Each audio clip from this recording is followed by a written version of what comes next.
What's up and welcome on down to another episode of Faces and Places. I'm Marco D, your host for this season, where we get to check out really cool sporting activities and trendy locations.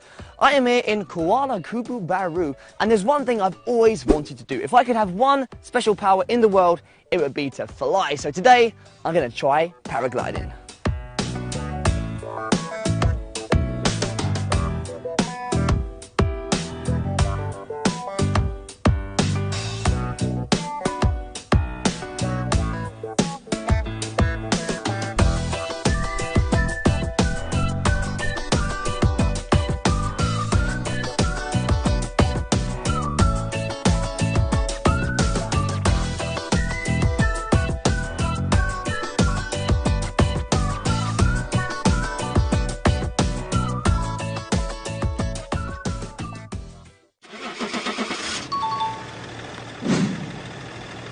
You have reached your destination. Well, lucky me, I'm here with NADIAH WAFA, who is a competition pilot in paragliding. So I want to know straight away, what is paragliding all about, the people that don't know anything about it? Well, paragliding is very simple. Basically you're flying on air, right? Okay. So there's a lot of misconception between paragliding, paramotor, skydiving. So what we do paragliding is we run off a cliff and then we just fly. Paramotor have almost the same equipment as us, but they have an engine behind. Ah, okay, So cool. they don't need they need the wind, but they can basically take off from anywhere and land anywhere also. So this one is more natural, it's all about the Yeah. nature and environment Yeah. setting you off, right? Yes. Okay, nice. And what is it about paragliding that you like? Is it the adrenaline rush? What is it? Well, I guess I like being up on the air, yes. Okay. Yeah, because I like the view. It's relaxing for me because we're not going that fast and then we're not going that slow. So we're just gliding, and then the higher you go, the cooler it is. So do you wish you secretly were a bird? I So you could wish fly all so, the time? Yeah. Yes, I wish I was. It would be very awesome. Nice. And what are the safety things about paragliding? Because I've got a lot of friends that for sure would not want to do it because they'd be very scared. It's a general conception, so is it something to be scared about or not? I think the general conception is because you think this is a sport that defies the gravity. So when you don't have your feet on the ground, people would think it's dangerous. yeah. It is extreme. So for me, this sport is, yes, they have extreme risk. The risk is there, but if you understand, and then we have a lot of safety precautions that we take care of it. We ensure that we have all the proper equipments. We ensure that we take the proper steps and protocols to it. So basically, relatively, it's quite safe if you do it right. Right now in Malaysia, the sport is still relatively new, so it's not something you see every day. And I guess people are just amazed with flying things, I guess. Nice. If you ask me, the first time I saw, people are flying and I want to do it. Yeah. Right. Because it gave you another different perspective to look at the world. And that is what I want. That's Cool. what I like also. So NADIAH, this looks pretty cool, Yeah. but we're not here to sit down, are we? We're here to explain about what happens. Yeah, I will explain to you what we need for paragliding. What's the necessary equipment that we need. Okay, so what is this? And tell me the first thing I've got to learn. Alright, this is a harness. We call it a harness. So, see the design? It looks like a bucket seat. Because you need to be comfortable. You want to be comfortable. Yep. You are going to be up there for like hour, two, the most, and then you want to be comfortable. So what we're doing here, we're hanging the harness. This is how we adjust to make sure that everything is comfortable. You said comfy seat? Yes, comfy Let me seat. just check myself. Alright, careful. Whoa! Comfy? Okay, no paragliding. Can we just chill here today? Yeah, I can leave you if you want. So this is how you're going to be sitting, right, when you're in the air? So you gotta wear this. So you go inside. So this is my size, maybe a bit small. Oh, I'm getting quite comfy here, actually. Yeah, okay. Not sure we can do any paragliding today. Well, you're gonna be more comfortable hanging out in the air. Of course. Yes. So you'll be like this. Yes, you'll be So like it's this. quite enjoyable, actually, because a lot of these sports you do it and it's quite uncomfortable, but you're in the air, you see all these nice views, and you're just sitting like this.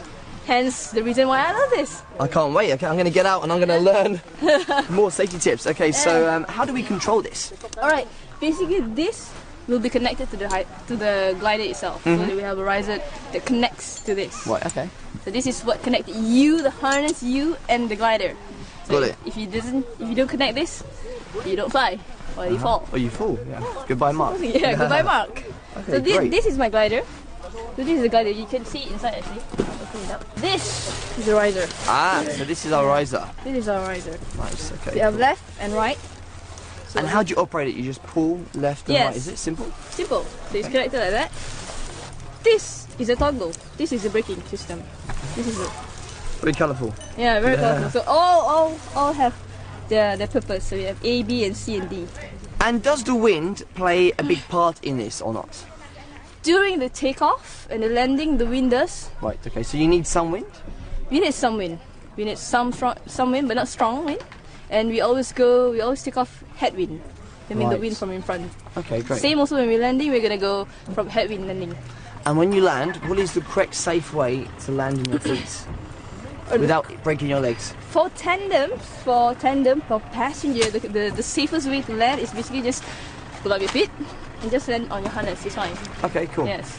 But for solo pilots, we always land on our feet. So we will slow down the glider, we'll brake, and then we'll just glide down slowly and just stand and run. So for me, I just lift my legs up and relax back on my harness, right? And then done. Straight to the harness. Okay, Correct. perfect. And one quick question I want to ask. When did this sport first come to Malaysia? This sport first come to Malaysia, I think around 2000. Okay, so it's only been around for maybe 16 years, so it's still relatively quite new. It's still quite new. The development is quite slow because this is not an average sport, and it requires a flying side. So we're on the verge of looking for flying sides, and then we send out local people learning outside, and they came back, and then it started to grow. Yeah. Nice. Well, speaking of flying, I cannot wait to fly up there. So let's bring this up and take off. Oh wait, one more thing you need to wear is helmets. This is the most important thing. The most safe thing. Yeah, How could you forget? Yeah. Okay, nice. So this is the safety helmet, right? Yeah. So you have the open face, the one with the open, or you can wear the full face. So this is a this is a cool specific paragliding pilot, paragliding helmet. Look at this. Power. It's got a name on it. Check that out. Now before we go up, I've got to ask, I like to capture all my memories on camera, so can I bring like a camera or a selfie stick? Is that okay? Yeah, that's definitely good. Say hi. Hi. Are we ready for our paragliding adventure? Yes, let's go. Let's go! Woo!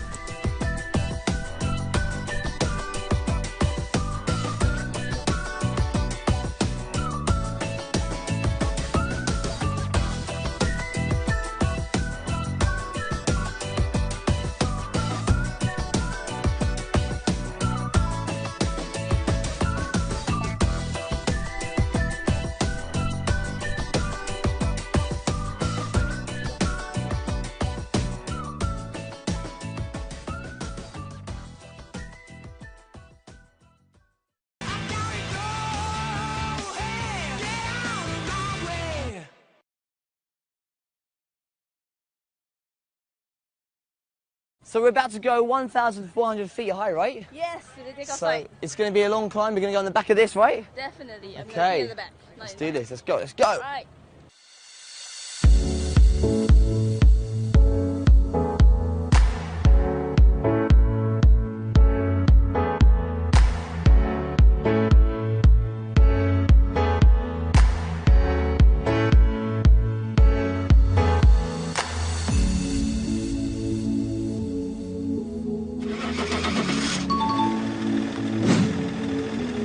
You have reached your destination.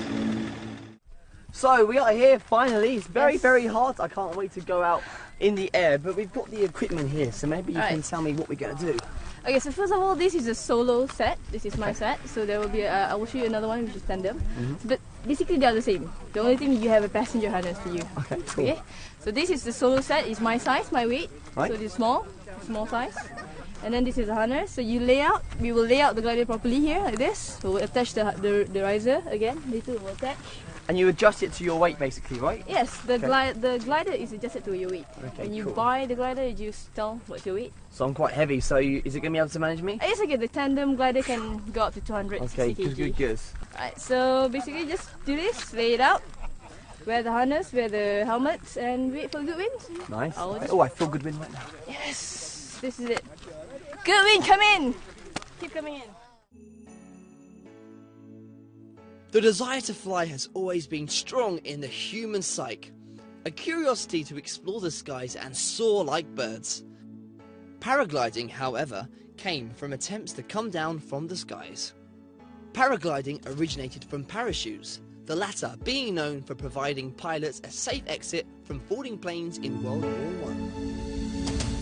So we are 1,400 feet high. We are about to take off. We've been a bit delayed because of the wind. The wind here is very important. As NADIAH said, you know, like you've got to get the good wind or it's going to be a really bad landing. So hopefully We're going to have a good takeoff. The wind's okay now, right? Yes. Okay, fantastic. Pilots could launch by foot and steer the aircraft. It was no longer about falling, but gliding. I believe I can fly. I believe I can touch the sky. I think about it every night and day. I spread my wings and fly away. Well, amazingly, despite having no engine and being an aircraft without a rigid primary structure, paragliders are able to glide for hours at a time and cover hundreds of kilometers. We're going down now. Oh, wow!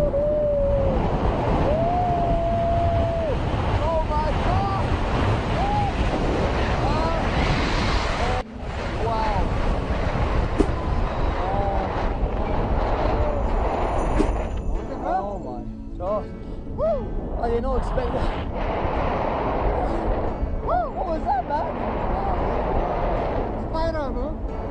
I did not expect that at all. I was like, what are we doing? That was so much. We just went about 360 degrees in the air like a twist.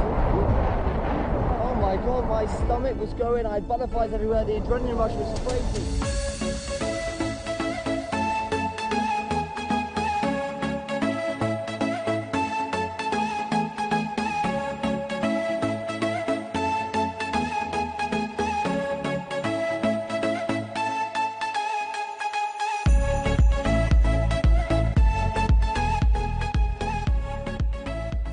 Paragliding actually is a very safe sport. A lot of people think like paragliding is dangerous, you like trying to kill yourself kind of thing, but actually it's not. It's much safer than any other sport like motorsports, because you're in the air and just glide slowly, smoothly in the air. There's no obstacles and it's very easy sports. Everybody should come learn paragliding and it's very safe.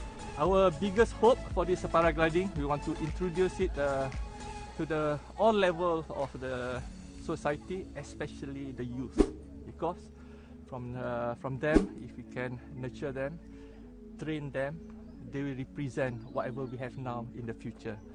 Well, I tell you what, that experience was something else. And speaking of experiences, I want a good food experience right now, because all that flying has made me really, really hungry. 10 minutes around the corner, there's a place called Il Mule. I'm going to get some food. I'll see you there. Besides Kuala Kubu Bahru, popular paragliding locations in Malaysia include Bukit Jugra, Kuala Besut and Jurai. Among paragliders, personal preference and experience dictate the best locations. Large bodies of water such as the sea provide sites such as Kuala Besut with consistent airflow, ideal for novice paragliders. Intervals between each takeoff are less than 5 minutes. And in contrast, the hilly terrain of Kuala Kubu Bahru meant having to wait a little longer for the right winds to appear.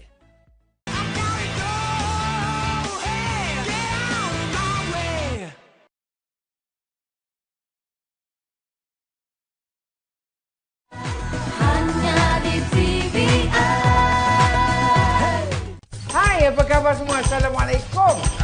Macam mana keadaan puasa anda? Chef Zam santai menghiburkan dengan sajian beraneka jenis kek dan biskuit istimewa Ramadan ini dalam Biskoti. Setiap Jumaat, Sabtu dan Ahad 9 pagi dan 4 petang di TVI. Abang. Abang bangun bang. Abang jangan buat macam ni bang. Bangun bang. Abang. Dulu arwah adik aku yang uruskan semua. Bayar segala apa barang kat rumah ni. Beli apa benda yang kau nak. Sekarang tak payah. Yang Kak Long yang uruskan untuk kamu. Cakap dia. Kak Long menurut perintah kamu. Dia tabah, dia penyayang, dia setia, kasihnya tiada tandingan. Telemovie khas Hari Ibu. Aku Seorang Wanita. Sabtu 27 Mei 9 malam. Kupunya generasiku hanya di TVI. Perkahwinan merupakan jambatan janji dua hati. Bersama Atilia dalam #Darah Manis setiap Ahad 11 pagi.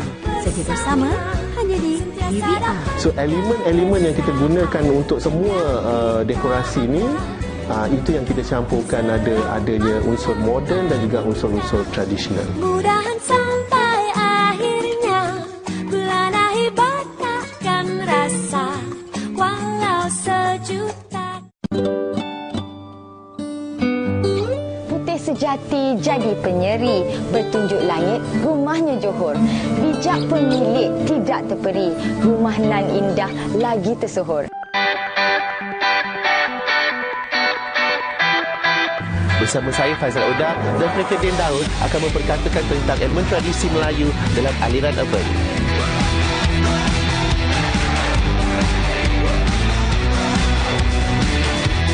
Suka buang tamu. Sebab tengok susun atur dia semua. Nampak kemas, sangat lawa je.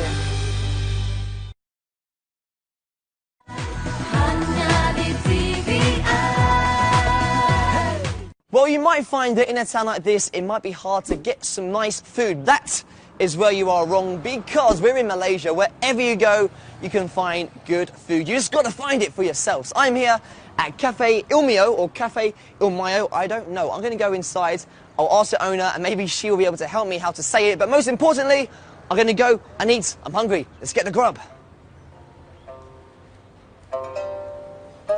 Ilmio Cafe is a time machine, launching us back to the turn of the 20th century. Once a broken dam in 1883 destroyed the original Kuala Kubu and eventually led to the establishment of a new town, Kuala Kubu Bahru, in 1925.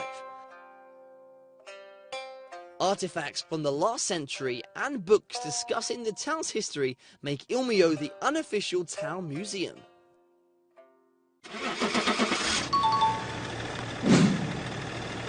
You have reached your destination. I'm joined here with Sue, who is the owner. Thank you very much for letting us come.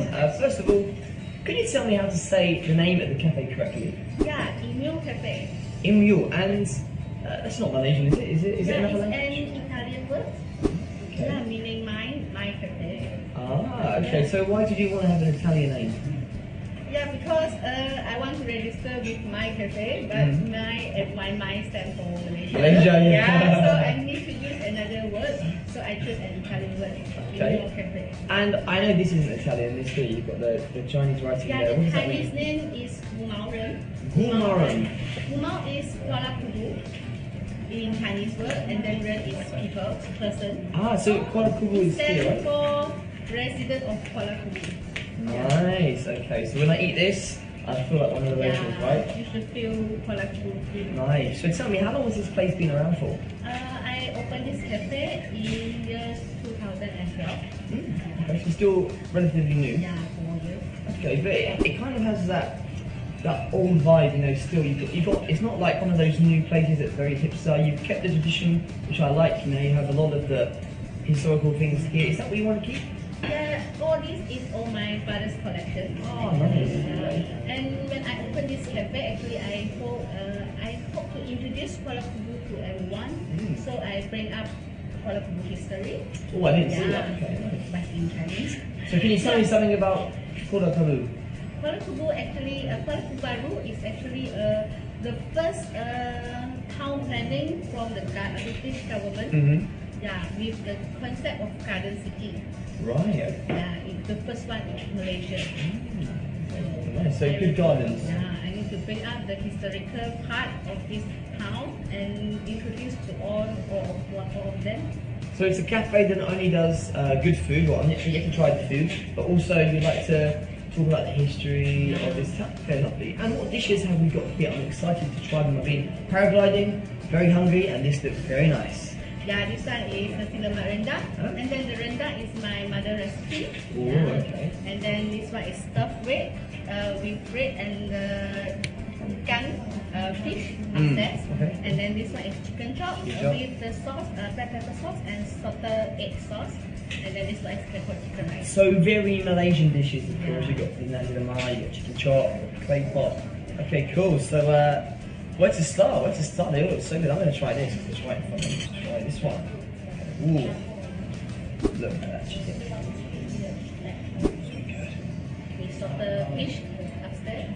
Fish? Yes, salted fish. Salted fish.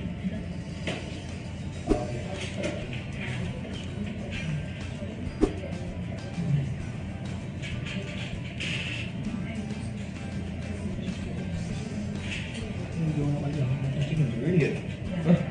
It's cooked just nicely. Sometimes you get the clay pot and the chicken is a bit too overcooked, but here the chicken is just nice, just good. Yum, yum, yum. And this your mum's recipe as well? Or? Yeah, Ah, so you trust like the family kind of. my mother helps a lot in manage this. Cool. Quite a lot of chicken chops, so looking forward to this with the salted egg sauce. It's quite Salted egg. different. Thanks for pouring that sauce on. Nice. Looks yummy, yummy, yummy. It's quite a Chinese style sauce. Chinese style Salted sauce. egg. Okay. So it looks good, but the question is, does it taste good?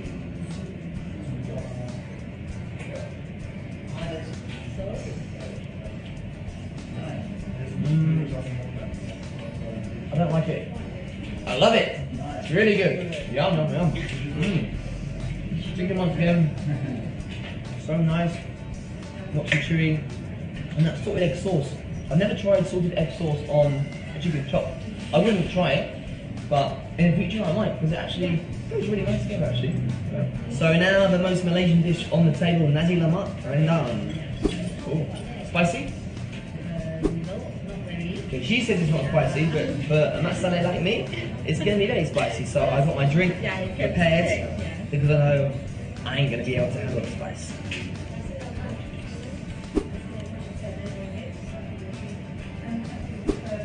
And how about the prices for all this food? Yeah, we have set. Set is 950 for nasi lemak rendang, ice lemon tea, and this one.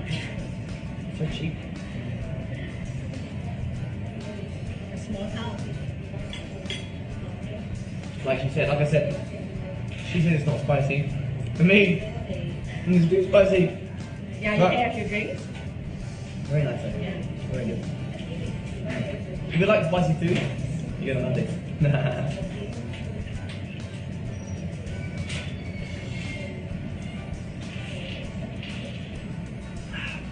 And what I like about this this cafe is, you know, you've kept it local. There's lots of Malaysian style dishes here. This is nice. And this one here, I've tried these before at different places, but I've never tried this before. Stuffed bread, you say? Yeah. Okay, so it's bread with fish inside, is it? Yeah. Okay, great. Let's try this.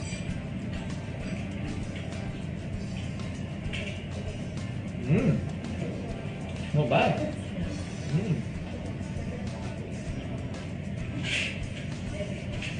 It's pretty unique.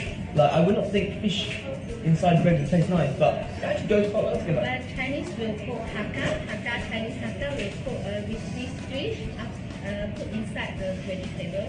Yeah, so we try to make it on the bread. Good, okay. And how about future plans for this restaurant? Future plans, maybe we'll focus more on these dishes. Okay. Future, yeah. Okay, nice. Cool. And what's your favourite dish?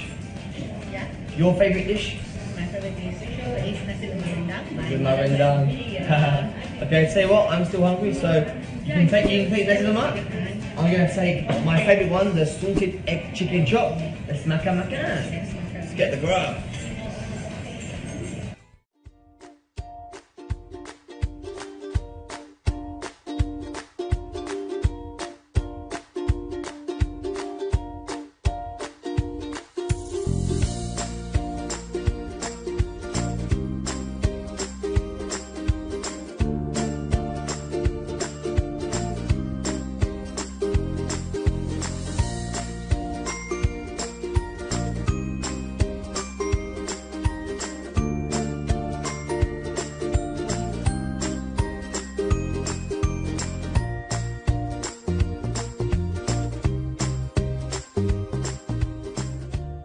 Unfortunately, they haven't got my favourite song, but still some classics there.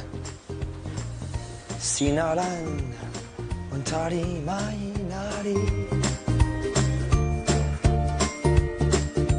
So Kuala Kubu history is right here. You don't need to go to a museum because you got it all here. We got 1952. This is when the British were here. You have 1963. You have like all the history of the town here. So it's quite interesting to see.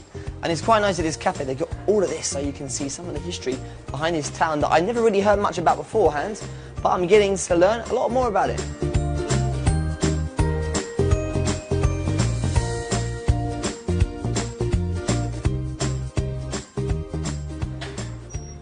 Wow, what a day. Such a big adrenaline rush when I was doing my paragliding. It is an experience you have got to try out for yourselves. And once again, another fantastic cafe out of nowhere. I've been Marco D. I'll see you soon for another episode of Faces and Places.